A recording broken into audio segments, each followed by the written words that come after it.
ગણેશાય નમઃ. જય શ્રી કૃષ્ણ. આજે આપણે જાણીશું કે દેવસઈની એકાદશી 6 જુલાઈ કે 7 જુલાઈ ક્યારે છે તેની તારીખ અને સમય પણ જાણી લઈશું. દેવસઈની એકાદશી દર વર્ષે અષાઢ મહિનાની શુક્લ પક્ષની એકાદશીના દિવસે ઉજવાય છે. દેવસઈની એકાદશીના દિવસે ચાતુર્માસની પણ શરૂઆત થાય છે. તેને પદ્મ એકાદશી અને હરિશાયની એકાદશી તરીકે પણ ઓળખવામાં આવે છે. આ વખતે દેવસઈની એકાદશીનું વ્રત 6 જુલાઈ 2025ની રવિવારના રોજ મનાવવામાં આવશે. હિન્દુ કેલેન્ડર મુજબ દેવસઈની એકાદશી દર વર્ષે અષાઢ મહિનાના શુક્લ પક્ષની એકાદશીના દિવસે ઉજવવામાં આવે છે. ચાતુર્માસ પણ દેવસઈની એકાદશીના દિવસે પણ શરૂ થાય છે. હિન્દુ ધર્મમાં ચાતુર્માસના 4 મહિના ખૂબ જ શુભ માનવામાં આવે છે. માન્યતાઓ અનુસાર આ દિવસથી ભગવાન વિષ્ણુ ક્ષીરસાગરમાં 4 મહિના માટે યોગ નિંદ્રામાં જાય છે અને ત્યારબાદ ભગવાન વિષ્ણુ પ્રબોધિની એટલે કે દેવ ઉઠની એકાદશીના દિવસે યોગ નિંદ્રામાંથી સીધા જાગે છે. આ દિવસથી બધા શુભ અને શુભ કાર્યો પર પ્રતિબંધ છે. દેવસઈની એકાદશીનું વૈષ્ણવો અને ભગવાન વિષ્ણુના ભક્તો માટે ખૂબ જ ધાર્મિક મહત્વ છે.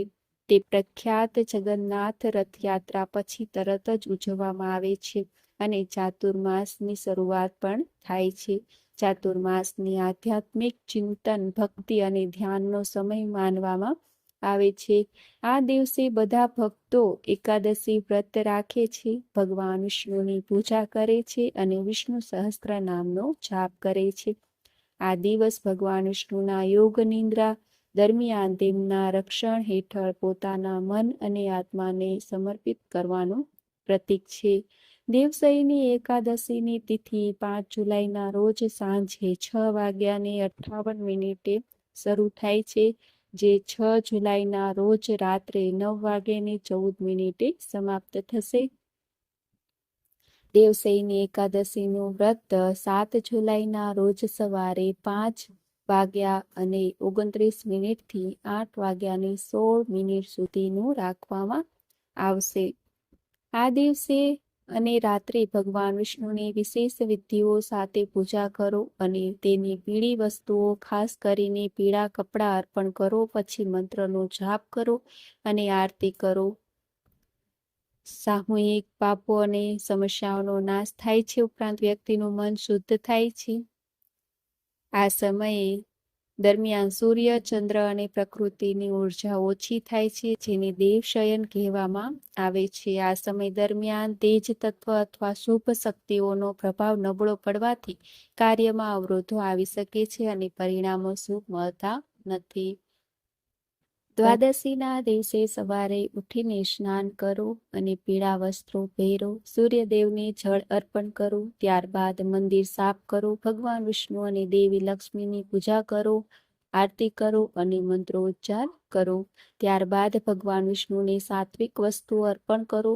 એક વખત ધ્યાનમાં રાખો કે પ્રસાદમાં તુલસીના પાનનો સમાવેશ કરવો જોઈએ.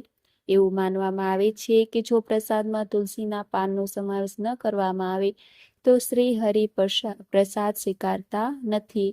અંતે લોકોને પ્રસાદ વહેંચો અને તેનું સેવન કરો. સનાતન શાસ્ત્રોમાં દેવશયની એકાદશીના દિવસે દાન કરવાનું વિશેષ મહત્વ જણાવવામાં આવ્યું છે. આવી સ્થિતિમાં દેવશયની એકાદશીના દિવસે પૂજા કર્યા પછી કપડાં, પૈસા અને ખોરાક વગેરે વસ્તુઓનું દાન કરવું. ધાર્મિક માન્યતાઓ અનુસાર આ વસ્તુઓનું દાન કરવાથી નાણાકીય લાભની શક્યતા સર્જાય છે અને મા લક્ષ્મી બધી ઈચ્છાઓ પૂર્ણ કરે છે.